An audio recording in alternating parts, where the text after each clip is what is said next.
धन्यवाद। आज बड़े भाई साहब इस पाठ के समापन के चरण में हम हैं। आज इस पाठ का अंतिम चरण, लेखक अंत में अपने बड़े भाई के साथ कैसे पेश आता है, उनकी बड़े भाई की एक्टिविटीज़ क्या होती है लेखक के प्रति, इस बात के साथ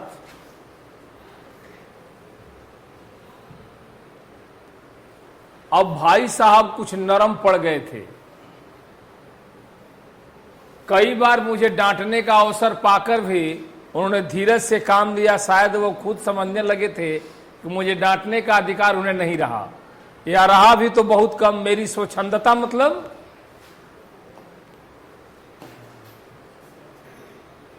स्वच्छंदता का मतलब स्वतंत्रता भी बढ़ी और उनकी सहिष्णुता माने बर्दाश्त करने की क्षमता। सहिष्णुता मतलब बर्दाश्त करने की क्षमता। अनुचित लाभ उठाने लगा। मुझे कुछ ऐसी धारणा हुई कि मैं पास ही हो जाऊंगा, पढ़ूं या न पढ़ूं मेरी तकदीर बलवान है। इसलिए तकदीर मतलब भाग्य। इसलिए भाई साहब के डर से थोड़ा बहुत पढ़ लिया करता था, वो अभी बंद हो गया। अब लेखक के मन में ये बात आई कि मैं अब हमारे भाई साहब मुझको बहुत कम डांट रहे हैं, बर्दाश्त कर रहे हैं ज्यादा, तो इसका मैं गलत फायदा लगा उठाने। जो भी उनके डर से पढ़ रहा था वो भी बंद कर दिया कि अब तो डांटेंगे नहीं, अब खूब खेलो, मौज उड़ाओ, कोई दिक्कत नहीं है। इस तरह से मुझे कनकौवे उड़ाने का नया शौक पैदा हो गया था। कनकौवा समझते हो? पतंग। नया शौक पैदा हो गया था। अब सारा समय पतंगबाजी को ही भेंट होता था। फिर भी मैं भाई साहब का अदब करता था, उनकी नजर बचाकर कनकौवे उड़ाता था। माझा देना, कन्ने बांधना, पतंग टूर्नामेंट की तैयारी आदि समस्याएं सब कुछ गुप्त रूप से हल की जाती थी। मैं बड़े भाई साहब को यह संदेह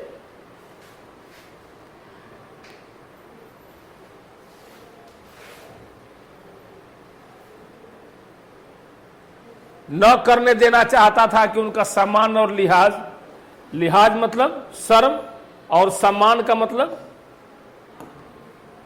लिहाज मतलब शर्म, सम्मान का मतलब इज्जत, इस तरह से मेरी नजरों में कम हो गया। कहने का मतलब ये है कि बड़े भाई साहब, मैं हमेशा परीक्षा पास होता था, वो फेल होते थे। अब वो मुझको डांटना कम कर दिए।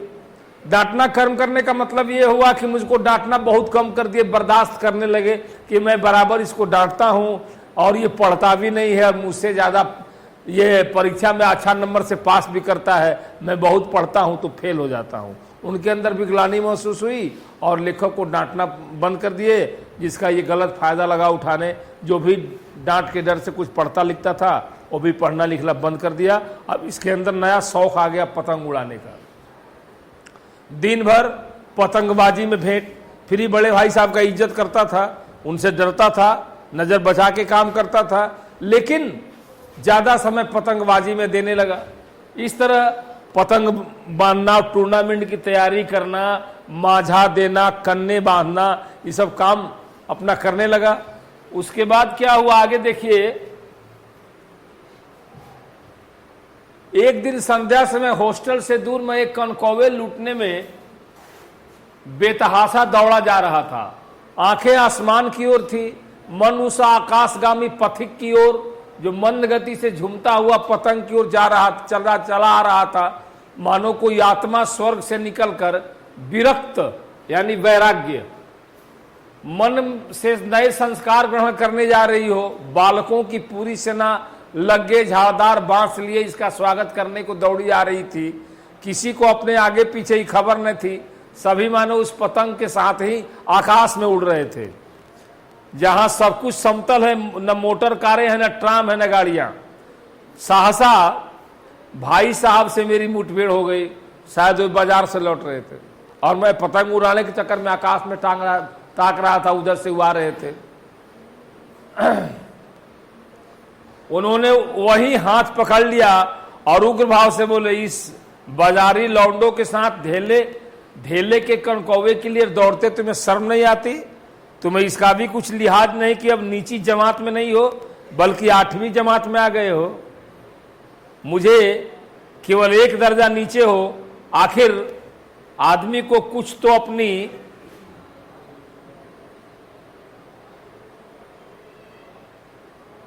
पोजीशन का ख्याल करना चाहिए। अक्सर आप लोग पतंग उड़ाए होंगे बचपन में, जब पतंग कटती है ना तो हम नीचे नहीं देखते हैं, शीशा पर पैर जा रहा है कि किसी पत्थर से टकरा रहा है, कोई मतलब नहीं है। हाथ में डंडा बांस लेकर के पकड़ो धड़ो धड़ो दौड़, पूरा बेतहासा दौड़ रहे हैं। उसी धुन में पतंग कटी हुई थी और लेखक भी जो है पतंग के पीछे बेतहासा दौड़ रहा था। उनके बड़े भाई बाजार से आ रहे थे, आते बीच में हाथ पकड़ लिया, रुको, इन छोटे छोटे बच्चों के साथ तू पतंग के लिए दौड़ रहा है, तुमको शर्म नहीं आती है? तुम 8वीं जमात में पढ़ते हो, ये सब छोटे छोटे बच्चे हैं 3री 4थी जमात के। इस तरह से लगे डांटने फटकारने। कम से कम तुमको अपनी पोजीशन का तो पता होना चाहिए कि तुम किस जमात में पढ़ते हो। इस तरह की बातें लगे कहने। एक जमाना था कि लोग 8वीं दर्जा पास करके नायब तहसीलदार बन जाते थे। नायब तहसीलदार, ये नायब तहसीलदार का मतलब हुआ कि जो ये क्या कहते हैं, अब तो नहीं आता है सब, पहले जो जमीन के का रसीद लेके आता था सब खतियान वगैरह, और गांव में घूमे किसानों से जो रसीद कटवाता था तहसीलदार लोग, आज तो सब लोग जाके वहीं कटा ले रहे हैं जिनको जरूरत है। इसलिए कि सरकार अनेकों तरह के सुविधा दे रही है। अब आप रसीद नया कटाएंगे तो आपको जो है प्रधानमंत्री जो 3000 रुपया मिलता है वो मिलेगा, ये मिलेगा, वो मिलेगा। इसलिए लोग अपना करंट करा रहे हैं फटाफट, ऑनलाइन भी हो रहा है। लेकिन पहले जमाने में लोग 8वां दर्जा पास करके नायब तहसीलदार हो जाते थे।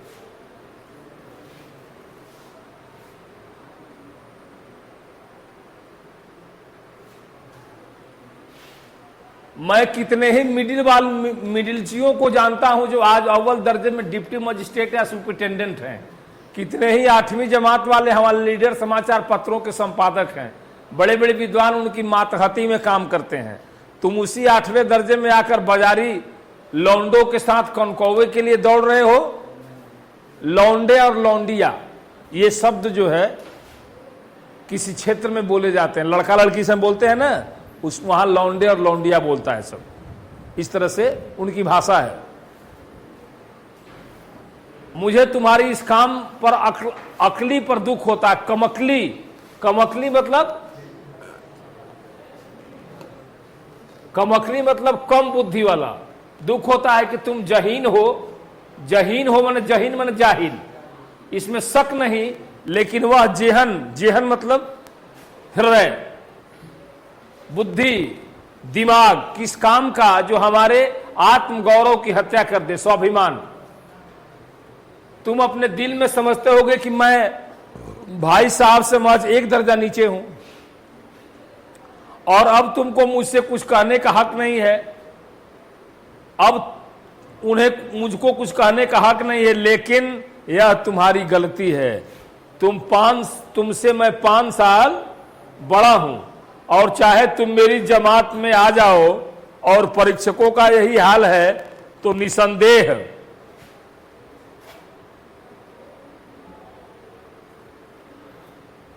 अगले साल तुम मेरे समकक्ष हो जाओगे और शायद 1 साल बाद मुझसे आगे भी निकल जाओ। लेकिन मुझसे और तुम में जो 5 साल का अंतर है, ये हो सकता है कि तुम पढ़ करके आगे निकल जाओ, लेकिन जो उम्र का जो 5 साल का अंतर है ये कभी खत्म होगा? हम तुमसे हमेशा बड़े हैं। इस बात को जताना चाहते हैं। अब बड़े हैं तो इसका मतलब क्या हुआ? देखिए, तुम क्या, खुदा भी नहीं मिटा सकता इसको, भगवान भी इसको अंतर को दूर नहीं कर सकते हैं कि हम तुमसे 5 साल हमेशा बड़े रहेंगे। हमेशा रहूंगा। मुझे दुनिया और जिंदगी का जो तजुर्बा है, तजुर्बा समझते हैं ना, अनुभव, तुम उसकी बराबरी नहीं कर सकते। चाहे तुम एमए, डीएम, डीफिल या डिलीट क्यों न कर जाओ। समझ किताब पढ़ने से नहीं आती, दुनिया देखने से आती है। केवल किताब पढ़ने से समझदारी नहीं आती, बल्कि दुनिया देखने से भी आती है। हमारी अम्मा, देखिए इसमें उदाहरण क्या देते हैं, दुनिया देखने, हमारी अम्मा कोई दर्जा पास नहीं किया, दादाजी भी शायद 5वीं 6ठी जमात से आगे नहीं गए, लेकिन हम दोनों चाहे सारी दुनिया की विद्या पढ़ लें, अम्मा और दादा को हम समझाने और सुधारने का अधिकार हमेशा रहेगा। अम्मा और दादा को हमें सुधारने का आविष्कार हमेशा रहेगा।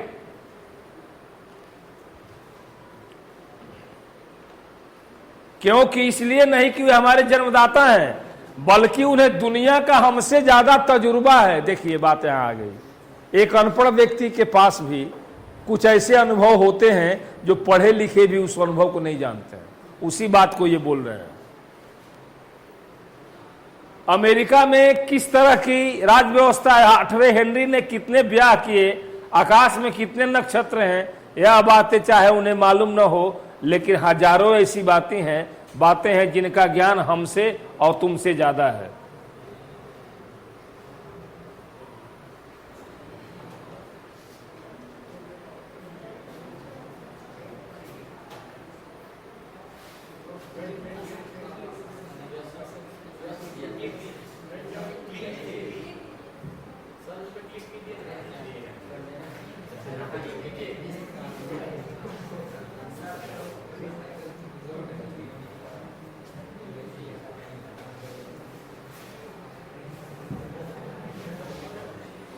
दैव न करे आज मैं बीमार हो जाऊं, देखो, दैव न करे आज मैं बीमार हो जाऊं तो तुम्हारे हाथ पांव फूल जाएंगे, दादा को तार देने के सिवा तुम्हें और कुछ नहीं सूझेगा।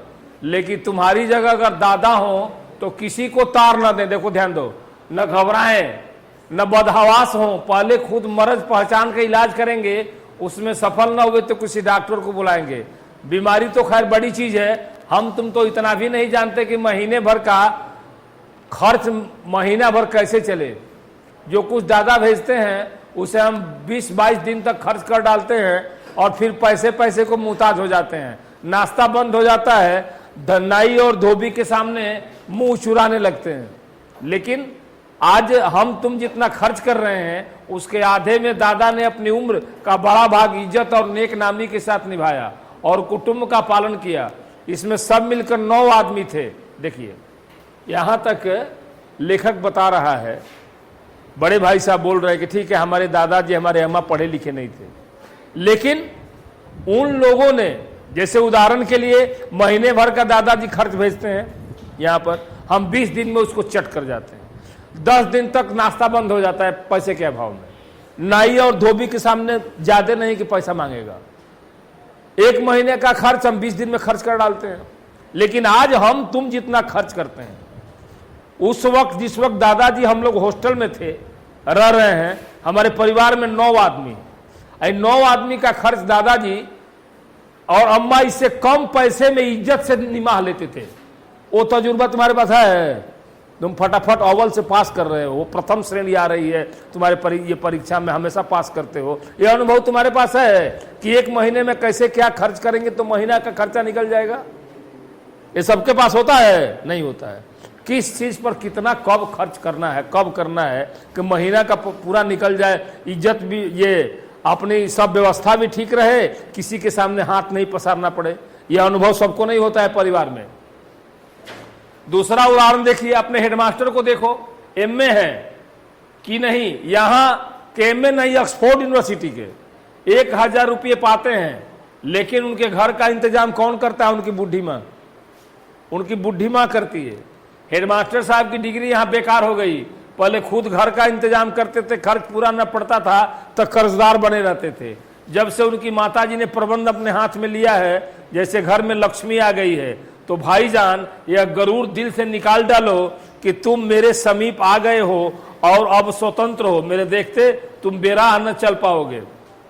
हेडमास्टर साहब का उदाहरण देते हैं कि देखिए, हेडमास्टर साहब ऑक्सफोर्ड यूनिवर्सिटी से पढ़ के आए हैं, लेकिन घर का खर्च चलाने गए तो कर्जदार बन गए, पूरे महीने का खर्चा नहीं आया। जब से घर की व्यवस्था उनके बुढ़ी माँ के हाथ में गया है, तब से किसी से कर्ज लेना नहीं पड़ रहा है, सबका सब समय से सबको सब कुछ मिल रहा है। कैसे वो चलाती हैं?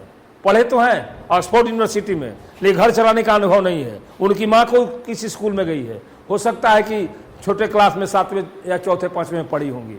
तो अनुभव के क्षेत्र में और पढ़ाई के क्षेत्र में दो तरह की बातें हैं। पढ़ लिख करके बहुत बड़ा आप इंजीनियर, डॉक्टर, कलेक्टर बन सकते हैं, लेकिन निजी जिंदगी में, पारिवारिक जिंदगी में आपको अच्छा अनुभव हो जाए, ये सबके बस की बात नहीं है। जैसा कि लेखक बता रहा है कि हम तुमसे हमेशा 5 साल बड़े रहेंगे, भले तुम कलेक्टर बन जाओ, हम कुछ नहीं बन पाएंगे, लेकिन मुझको जीवन का जितना अनुभव है, मैं हर पर, जिसे मान लो कि अभी हम बीमार पड़ जाएं, तुम्हारी हालत चौपट हो जाएगी, कहाँ ले जाएं, किस डॉक्टर को दिखाएं, कैसे करें। अगर दादाजी होते तो पहले अपना खरबिरवा इलाज करते, ये लाओ वो लाओ, ऐसे करो वैसे करो, घबराते नहीं। उसके बाद ठीक नहीं होता तो अब डॉक्टर को बुलाते। तुम्हारी सारी बुद्धि फेल हो जाएगी अगर हम तबीयत हमारी खराब हो जाए तो। इसका तुमको तजुर्बा है। इस तरह की बातें बड़े भाई साहब लेखक को कह करके समझा रहे हैं।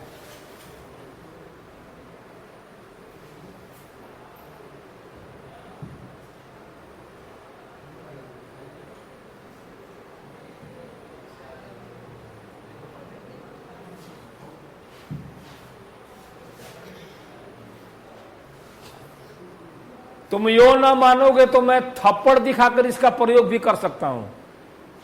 मैं तो इतना बकबक कर रहा हूं, अगर ऐसे न मानेगो तो थप्पड़ भी दे सकते हैं। ऐसा ना समझो कि हम पास कर गए हैं तो हम बड़े भाई के माथे पर पैर रख के चलेंगे।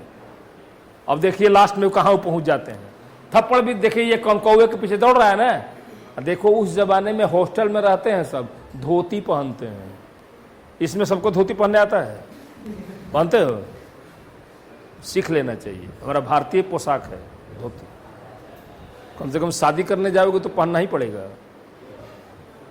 वहां भी कोई कहता है कि रख दीजिए बगल में, नहीं पहनेंगे। लगता है कि इंग्लैंड की पैदाइशी है इनकी, अमेरिका से आए हैं, धोती नहीं पहनेंगे, बहुत खराब चीज है।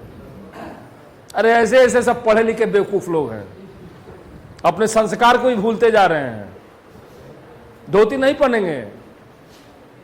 रामचंद्र धोती पहने थे जब शादी हुई थी उनकी, उनको मंदिर में पूजा करेंगे, लेकिन हम धोती नहीं पहनेंगे, हम अंग्रेज हैं, इंग्लिस्तान के रहने वाले हैं, हिंदुस्तान के नहीं रहने वाले। उस तरह की बात। देखिए ये धोती, सब धोती पहना है ना, सब विद्यार्थी है लेकिन धोती पहने, देखो धोती और कुर्ता।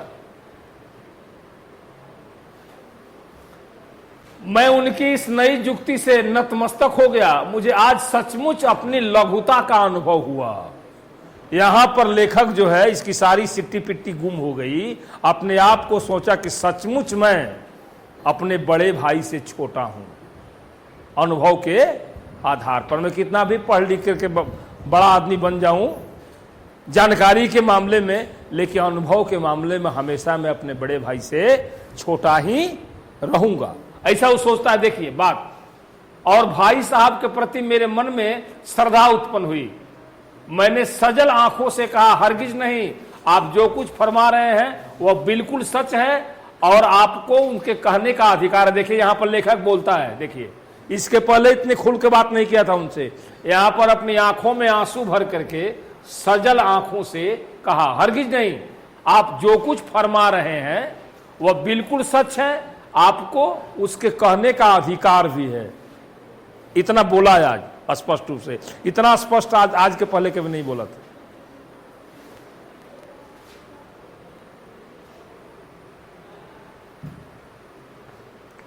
भाई साहब, उसके बाद क्या हुआ देखिए। भाई साहब ने मुझे गले लगा दिए, बोले कि मैं कनकौवे उड़ाने से मना नहीं करता, मेरा भी जी ललचाता है, लेकिन क्या करूं, खुद बेराह चलूं तो तुम्हारी रक्षा कैसे करूं। हम सुधरे तब न जग सुधरे।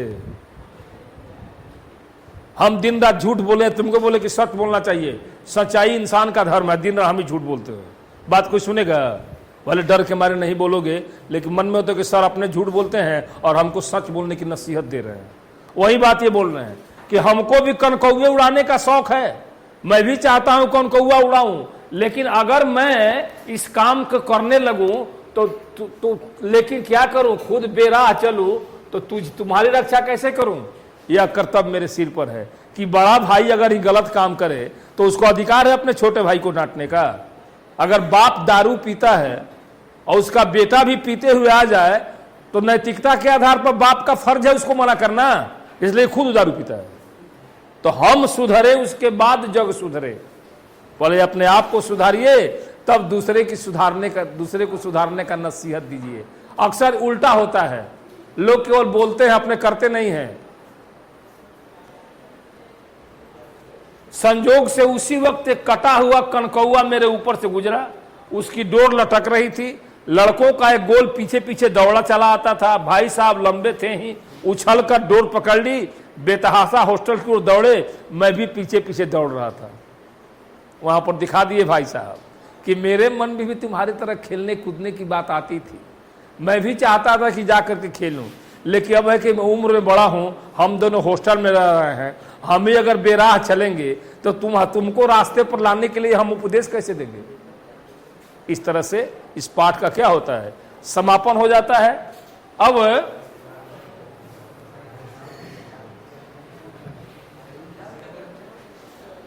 लास्ट में ये अंत, भला तो सब भला, अंत में जो भाई साहब ने वक्तव्य दिया अपने लेखक के प्रति और लेखक की जो भावना थी, यही इस कहानी का मूल तत्व है। इसके पहले इधर उधर उड़ाते गए चारों तरफ से, ये करो वो करो, लेकिन आज देखिए इसमें लिखा था ना कि बड़े भाई साहब ने लेखक को गले से लगा लिया। क्यों? इसलिए कि लेखक जो है स्पष्ट रूप से बोला कि हरगिज नहीं, आपको मुझे डांटने का अधिकार है, आप मुझे हमेशा डांट सकते हैं, क्योंकि आप बड़े हैं, मैं छोटा हूं। आज के वक्तव्य से लेखक को अनुभव हुआ कि मैं वास्तविक रूप से छोटा हूं। इसके पहले उसके दिमाग में इस तरह की बात नहीं थी। जब इस तरह बोला तो बड़े भाई ने गले से लगाया और अपनी बात स्पष्ट कर दी कि मैं भी चाहता हूं कनकौआ उड़ाना, लेकिन अगर मैं खुद बेराह चलूंगा तो तुमको रास्ते पर लाने के लिए कैसे कह सकता हूं। इसलिए हम सुधरे तो जग सुधरे। अब थोड़ा सा डाउट में आप चलिए, कहां से शुरू करें? चलो पीछे आओ, तुम आओ।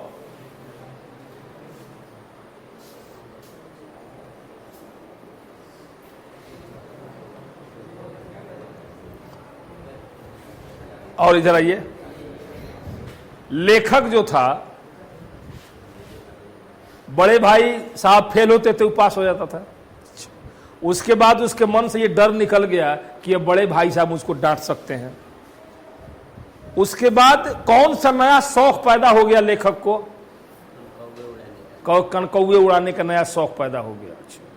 नया शौक पैदा होने के बाद जब कनकौआ उड़ाने में वो दिन रात मस्त रहता था, उसके बाद जब आता था तो जब बड़े भाई साहब को ये बात समझ में आ गई कि मैं उसको डांट तो नहीं सकता हूं, लेकिन अगर गलत रास्ते पर जाए तो उसको ला सकता है। इसमें जो है वो क्या कहते हैं, अपनी मां का उदाहरण कैसे पेश करता है?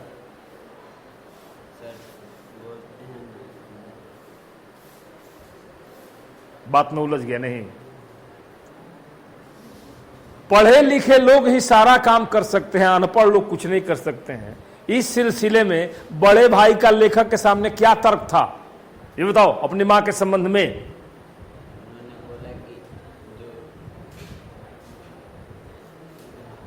जाओ, तुमको समझ नहीं आता है। और पीछे तुम, आप चलो, तुम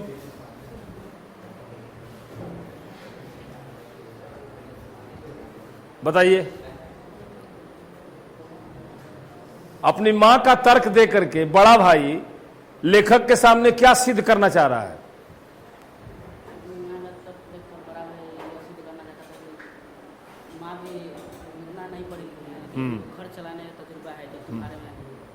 घर चलाने का तजुर्बा है। हाँ, थैंक यू, बढ़िया। चलो इधर से आप आइए, पीछे से। तुम तो अच्छा बताते हो, आओ आओ, तुम इसे पूछते हैं। चलो,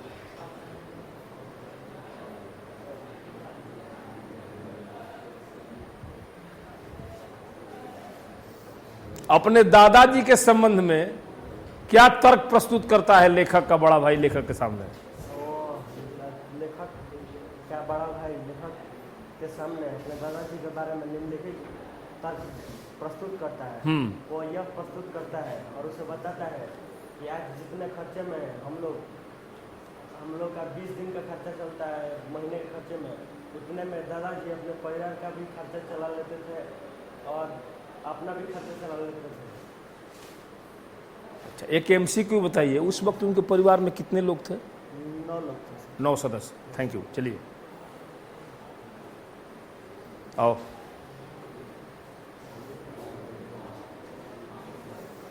वो प्रोफेसर साहब का उदाहरण कैसे पेश किया लेखक ने? बड़े भाई ने प्रोफेसर साहब का उदाहरण किस तरह दिया? वो किस काम में अक्षम थे और किस काम में सक्षम थे, अब बतलाइए। बड़े भाई ने प्रोफेसर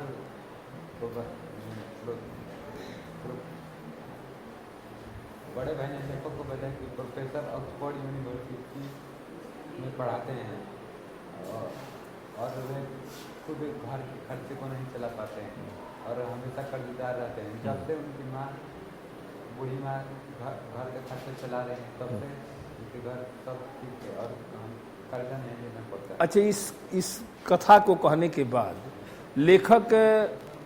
लेखक को बड़ा भाई क्या महसूस कराना चाहते हैं? इस तर्क को देने के बाद वो क्या चाहते हैं कि लेखक क्या समझे? इस तर्क से क्या समझे लेखक? इस तर्क से लेखक बड़े भाई से बताना चाहते हैं कि हमारे माता पिता कितने मेहनत करते हैं हमें पढ़ाने के लिए। नहीं, ये नहीं होगा। चलो चलो, कौन बताएगा इसको? आइए। हाँ,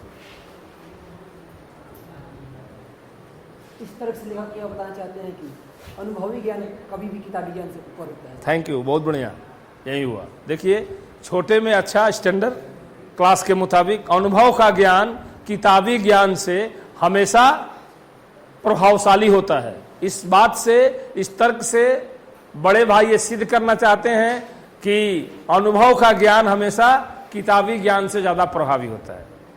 तुम आओ, तुम चलो।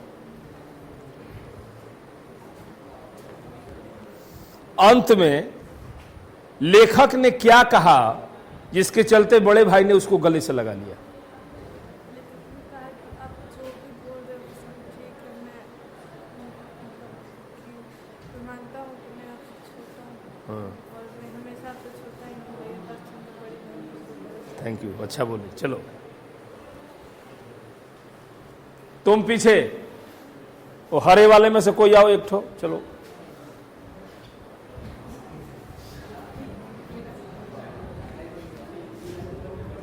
इस बड़े भाई नामक शीर्षक के लेखक कौन है?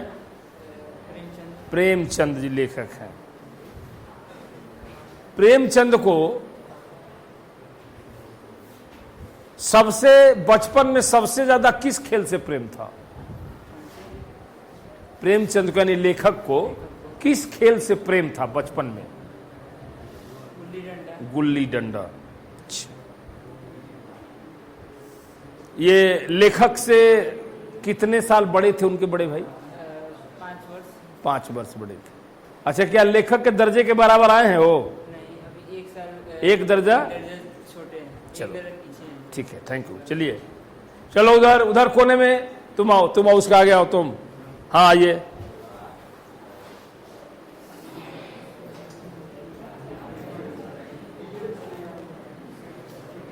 लेखक को जब उसका बड़ा भाई गले से लगाते हैं, उसके बाद वह अपने हृदय की बात बोलते हैं कि मैं भी इस काम को करना चाह रहा था, क्यों नहीं करना चाह रहा था?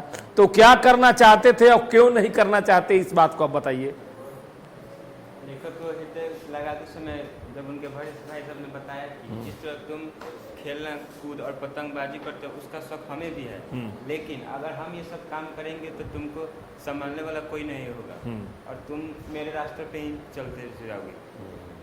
थैंक यू, अच्छा बोला। मैंने कहने का मतलब कि बेराह तुम चलोगे तो बेराह वाला बेराह चलने वाले को कैसे समझा सकता है? एक शराबी दूसरे शराबी को शराब पीने से मना कर सकता है? नहीं कर सकता है। इसलिए मैं अगर खुद तुम्हारे रास्ते पर चलने लगूं तो तुमको संभालने वाला कौन होगा? इस तरह के तर्क दिए। आगे तुम आओ तुम आओ। इस बड़े कहानी से आप क्या सीखते हैं? इस कहानी से हम ये सीखते हैं कि हमें बड़े भाई का कभी भी हमें आदर करना चाहिए और उनसे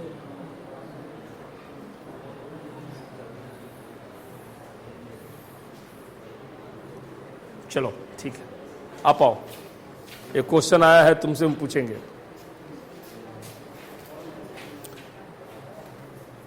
अगर तुम्हारा छोटा भाई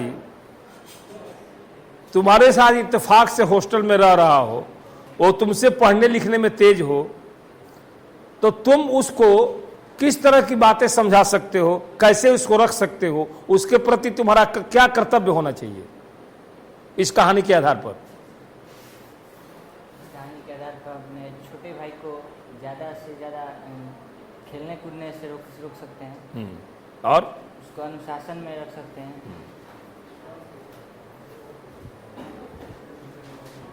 ठीक।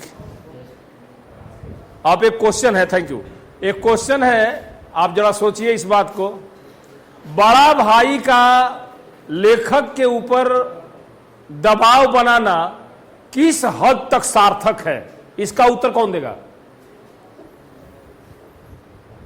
बड़े भाई का लेखक के ऊपर किसी माध्यम से दबाव बनाना आज के परिप्रेक्ष्य में और पहले के परिप्रेक्ष्य में कितना सार्थक है, कितना निरर्थक है, इसको बोलना है। आप बता सकते हो? आओ चलो। आज के परिप्रेक्ष्य में और पहले के परिप्रेक्ष्य में कितना सार्थक, कितना निरर्थक है, बतलाइए। कहानी के आधार पर बताना है। लेखक अपने बड़े भाई के द्वारा दबाए जाते थे, मतलब उन्हें वो बहुत ही